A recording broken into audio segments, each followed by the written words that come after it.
Hey y'all, welcome back. I have a new Ozarkian mystery for us today. Or really, it's an old Ozarkian mystery. In the Springfield 3 video, I mentioned what I consider to be my original cluster of missing women.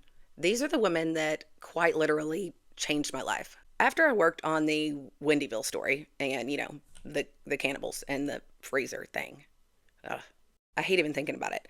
But after I was working on that, I got to looking around for missing people cases. I wanted to know who else could be in that dang freezer. I noticed a group of women from the early 90s who all went missing within a very short time frame, within relatively close proximity to each other. And they shifted my attention to the absolute epidemic of missing people in this country and across the Ozarks. And it is truly mind-boggling to realize how many of them are still missing. My original cluster of women consists of the Springfield 3, Trudy Darby, Cheryl Kinney, and Angela Hammond.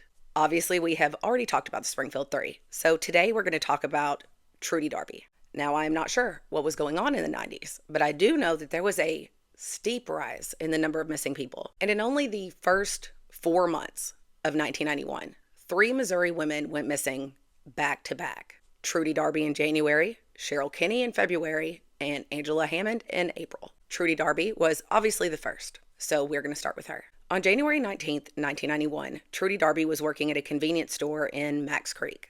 Mack's Creek is a little rural community. It's an interesting little place with a lot of lore, actually. And for one reason or another, I keep getting pulled back to it. But back to Trudy. In 1991, Trudy was 42 years old, and she had 2 children, a 22-year-old son, Waylon, and a 17-year-old daughter named Tammy. Trudy worked for 11 years as the secretary at the school in Mack's Creek, and all the kids loved her there. Trudy was a very well-loved person. But at this time, in 1991, she worked the night shift as a clerk at K&D Corner Market, which sat at the junction of Highway 54 and 73.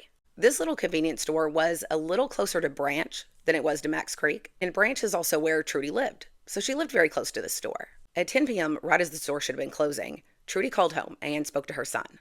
She told him there was a suspicious-looking man lingering outside the store. Trudy didn't sound particularly alarmed in this call, but her son still hung up and went straight up there. As he walked out the door, Trudy's daughter tried to call the store back, and the phone just rang and rang. Nobody picked it up. When Waylon arrived at the store, in less than 5 minutes, he got there at approximately 10:03 p.m. The phone was still ringing from his sister trying to reach their mom. Inside the store, Trudy's purse and her coat was still there. Her car was outside, but Trudy was nowhere to be found. So her son called the police. It was discovered that $200 was missing from the register, but there were no other signs of what may have happened to Trudy. Trudy was found 2 days later, on January 21st, thanks to a concerned citizen. Donnie Hodges of Preston, Missouri, heard that one of his neighbors heard a gunshot near Erickson Ford the night that Trudy was abducted. Donnie decided to go out there and take a look around, even though the police had supposedly already searched that area. But as soon as he pulled up, he saw a pool of blood in the road. And when he got out to inspect it, he found bits of blonde hair in it. So he called the police to come back out there. This time, near the pool of blood, they found a spent bullet casing. After that, they called in a helicopter who spotted Trudy's nude body in the river. She was about 6 miles away from the convenience store where she disappeared, and 3/4 of a mile downstream from where the blood and hair was found. Her shoes and clothing were found strewn alongside the river, and her jewelry was found in a bank bag that had been tucked in between some rocks. During the autopsy, it was discovered that Trudy had been beaten and raped and died of 2 gunshot wounds to the head. A terrible tragedy that devastated the community. More than 500 people packed into the school in Mack's Creek to attend Trudy's funeral. And the same day as Trudy's funeral, the police actually released a sketch of a possible suspect. 5 different witnesses described seeing a very stocky man with a fat stomach, with dark hair and eyes. They estimated that he was between 30 and 40. He was wearing bib overalls, and he was sitting in a light blue 2-door Chevy car at a roadside park near the convenience store where Trudy was taken. That car is important, so stick a pin in it. Remember that. While everyone was very relieved that Trudy had been found, it still took a few years before any real break in the case. But then, in 1994, a woman called investigators to tell them that her ex-boyfriend had confessed to her that he and his brother had killed Trudy Darby. This is Jess Rush.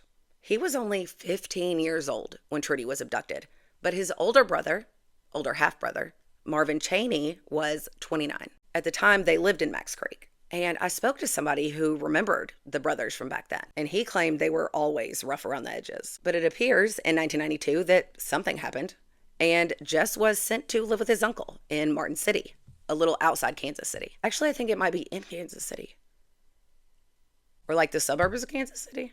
While he was living there one night, he was watching TV with his uncle's wife, Elizabeth, and a segment aired on TV about the Menendez brothers. And while they were watching that, Jess made this very flat, offhand comment that he and his brother had also killed someone. But she didn't believe him. She didn't know about Trudy's murder. She thought he was just talking out his butt. But apparently, young Jess Rush really liked to talk, because he also told his old neighbor, Thor Blakely, the same thing. Mr. Blakely was driving Jess Rush to Camdenton to pick up his motorcycle. And on the way there, he brought up this conversation. He said, "Everybody around here thinks that your brother did it. They just can't prove it."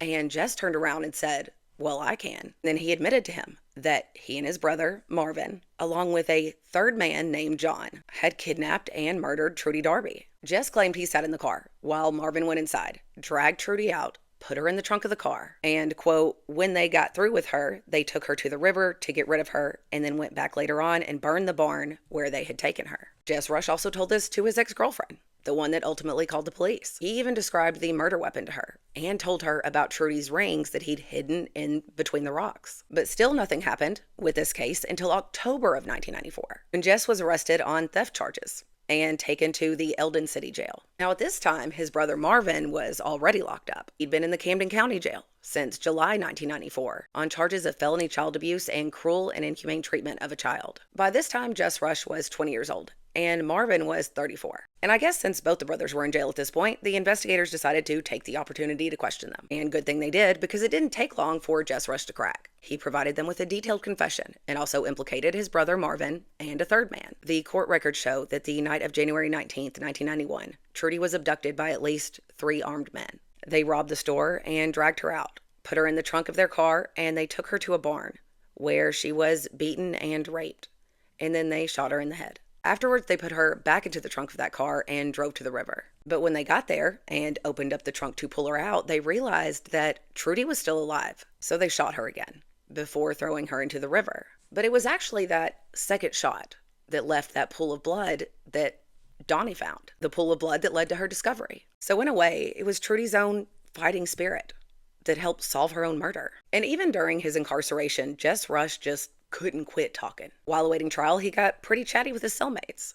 And he also exchanged 13 letters with another inmate that he thought to be a kind of jailhouse lawyer. And he told him all kinds of stuff, thinking this dude was going to help him with his case. But those other inmates flipped quick in order to help their own cases. 3 of them ended up testifying, and the 13 letters were used as evidence in that trial. And I feel that these letters are extremely important, because just in the little segments that we can see online, it's shocking. I literally cannot read it out loud to y'all. So I'm just going to put it on the screen, and we're going to sit with this for a second.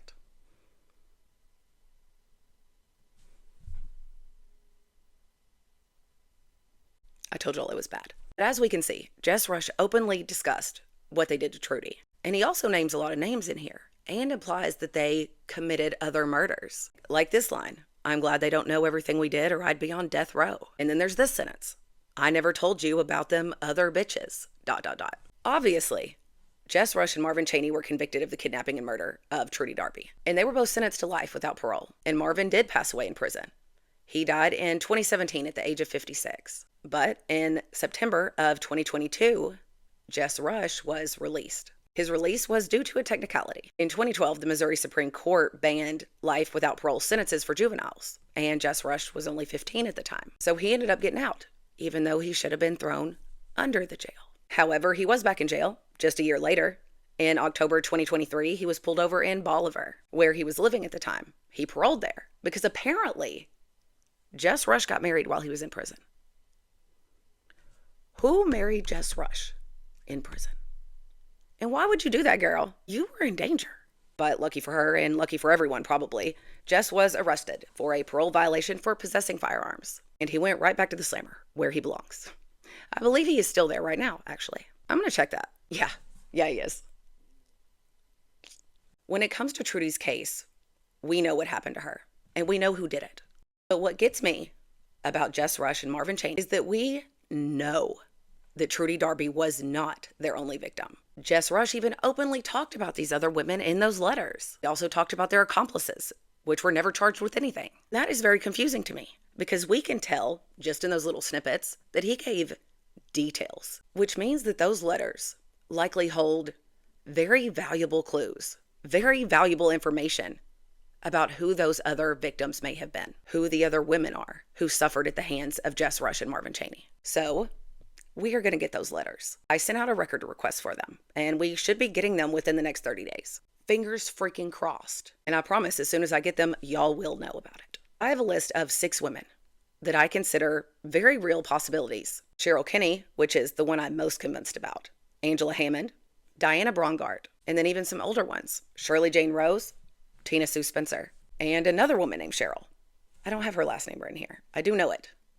Each of these women I consider a possibility for various reasons, and some are way more likely than others. But I do have a certain reasoning behind each and every one of them, which we're going to talk about all of them. I really wish that I could give y'all just one big fat video with all of these different stories in it, like all 7 lined up, but that would be a 2-hour video, and I don't got that in me, y'all. So I guess this is part 1 of our original cluster series. And I'm going to get these done a lot faster than the Springfield 3 videos because they'll be shorter.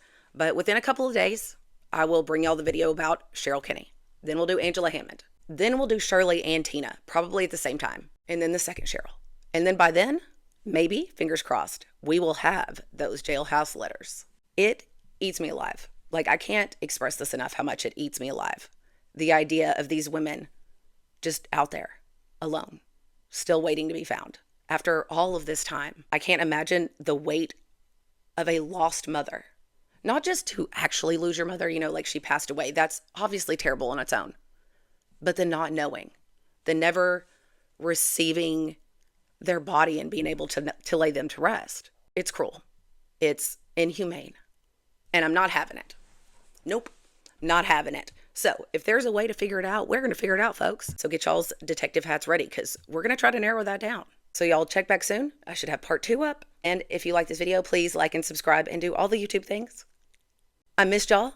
I'm sorry for taking so long between videos. I really am trying to get better. And you know what? I just quit TikTok the other day.